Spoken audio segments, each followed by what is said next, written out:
അസ്സലാമലൈക്കും എവരിവൺ. ഇന്നത്തെ റെസിപ്പി തേങ്ങാക്കൊത്തൊക്കെ ഇട്ടിട്ടുള്ള ഒരു ബീഫ് വരട്ടിയാണ് കേട്ടോ.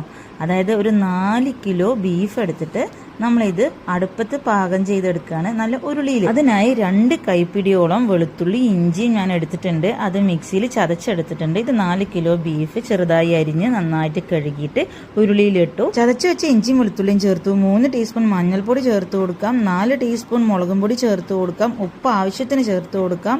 അതുപോലെ 3 ടീസ്പൂൺ മല്ലിപ്പൊടിയും ചേർത്ത് കൊടുക്കാം. പിന്നെ 2 ടീസ്പൂണ് പെരിഞ്ജീരകം ചേർത്ത് കൊടുക്കാം.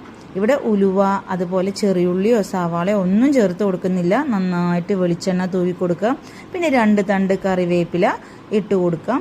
ഇത് നന്നായിട്ട് കൈകൊണ്ട് നല്ലോണം തിരുമ്മി കൊടുക്കുക. അതായത് മാക്സിമം ബീഫിൽ പിടിക്കത്തക്ക വണ്ണം തന്നെ നന്നായിട്ട് കുഴച്ച് കൊടുക്കാൻ തന്നെ നമുക്ക് പറയാം. എന്നിട്ട് വേണമെങ്കിൽ ഒരു 15 മിനിറ്റ് നമുക്ക് അടച്ച് വെക്കാം കേട്ടോ, വെള്ളമൊന്നും ചേർക്കാണ്ട്. ഇനി അടുപ്പൊക്കെ അടിപൊളിയായിട്ട് കത്തിച്ച് കൊടുത്തു. റെസ്റ്റ് ചെയ്യാൻ വെച്ച ബീഫ് എന്ത് ചെയ്ത് ഉരുളിയോടെ തന്നെ നമുക്ക് അടുപ്പിൽ വെക്കാം.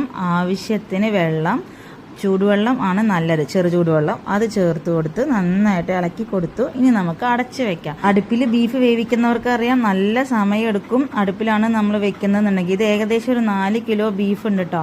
ഇത് ഒരു 2 നേരത്തിനായിട്ടാണ് നമ്മൾ ഉണ്ടാക്കുന്നത്. അതായത് ഒന്ന് നമ്മൾ പ്ലെയിൻ ആയിട്ട് ഈ വരട്ട് കഴിക്കാനും, പിന്നെ ഒന്ന് തേങ്ങാക്കൊത്തൊക്കെ ഇട്ടിട്ട് ഒന്നും കൂടി കുരുമുളകും പച്ചമുളകൊക്കെ ഇട്ട് ഒന്ന് സോട്ട് ചെയ്തിട്ട് കഴിക്കാൻ വേണ്ടിയിട്ടുമാണ്. ബീഫ് ഇടയ്ക്കിടക്ക് അടപ്പ് മാറ്റിയിട്ട് നന്നായിട്ട് ഇളക്കി കൊടുക്കുന്നുണ്ട് കേട്ടോ. അതായത് അടി പിടിക്കുന്നില്ല എന്നുള്ളത് നമ്മൾ എപ്പോഴും മേക്ക് ഷുവർ ചെയ്യണം.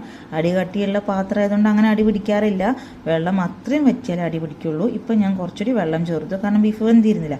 ഇപ്പോൾ ഇതാ ഒക്കെ വറ്റി അവസാനം വെന്ത ഒരു സ്റ്റേറ്റാണിത്. ഇങ്ങനെ ഞങ്ങൾ എടുത്ത് കുറച്ച് കഴിച്ചു കേട്ടോ. നല്ല ടേസ്റ്റാണ് ഇങ്ങനെ കഴിക്കാൻ ആ അടുപ്പിൽ വെച്ചതുകൊണ്ട്. പിന്നെ ഞാൻ തേങ്ങാക്കൊത്ത് ഇട്ടതാക്കാൻ വേണ്ടിയിട്ട് വലിയ ജീരകം 2 ടീസ്പൂണും കുരുമുളക് പൊടിയും ചേർത്തു. ശേഷം തേങ്ങാക്കൊത്ത് ചെറുതായിട്ട് അരിയണം, എൻ്റെ കുറച്ച് നീളം കൂടിയോ എന്നൊരു സംശയമുണ്ട്. കറിവേപ്പിലും ചേർത്തു.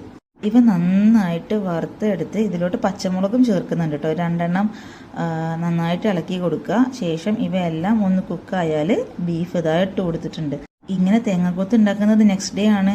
അതുകൊണ്ട് തന്നെ ഇത് ഫ്രിഡ്ജിൽ വെച്ച ബീഫാണ് കേട്ടോ ഇട്ട് കൊടുത്തത്. ഇപ്പോൾ തണുപ്പൊക്കെ വിട്ടുപോയിട്ടുണ്ട്. നന്നായിട്ട് ഇളക്കി കൊടുത്ത് ഇതാ തേങ്ങാക്കൊത്ത് ഇട്ടിട്ടുള്ള ബീഫ് ഫ്രൈ.